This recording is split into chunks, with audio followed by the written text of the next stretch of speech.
বন্ধুরা, চাচুর বিয়ের দ্বিতীয় পাত। বিয়ে বাড়িতে পৌঁছে হালকা করে নাস্তা করে নেওয়ার পর বাইরে বেরিয়ে দেখলাম স্টলে পাপড়ি চাট বানাচ্ছি। আমি গিয়ে এক প্লেট নিলাম, দিয়ে বসে বসে খেয়ে নিলাম। পাপড়ি চাটটা খাওয়ার পর দেখলাম পাশে ভেজ পকোড়া বানাচ্ছে, ওটাও নিয়ে খেলাম। তারপর দেখলাম পাশে ফুচকা স্টল, সেখানেও গিয়ে ফুচকা খেলাম। তারপর আবুজির হাত ধরে লজের ভেতরটাই খানিকক্ষণ ঘুরে বেড়ালাম। তারপর গিয়ে দুপুরে লাঞ্চ করতে বসে গেলাম। লাঞ্চে ছিল ফ্রাইড রাইস আর চিলি চিকেন, তার সাথে আরো অনেক কিছু। তারপর খাওয়া কমপ্লিট করে আমি আর চাচু একসাথে আইসক্রিম খেলাম।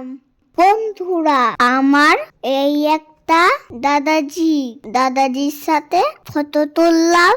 তারপরে ছোট বৌমা জানের সাথে আর দুটো দিদিভাইয়ের সাথে আর চাচুর সাথে ফটো তুললাম। তারপর আবার বাসে করে বাড়ি যাওয়ার উদ্দেশ্যে বিয়ে বাড়ি লজ থেকে বেরিয়ে পড়লাম। ওকে বন্ধুরা, আজ এই পর্যন্ত, আবার পরের ভিডিও দেখা হবে।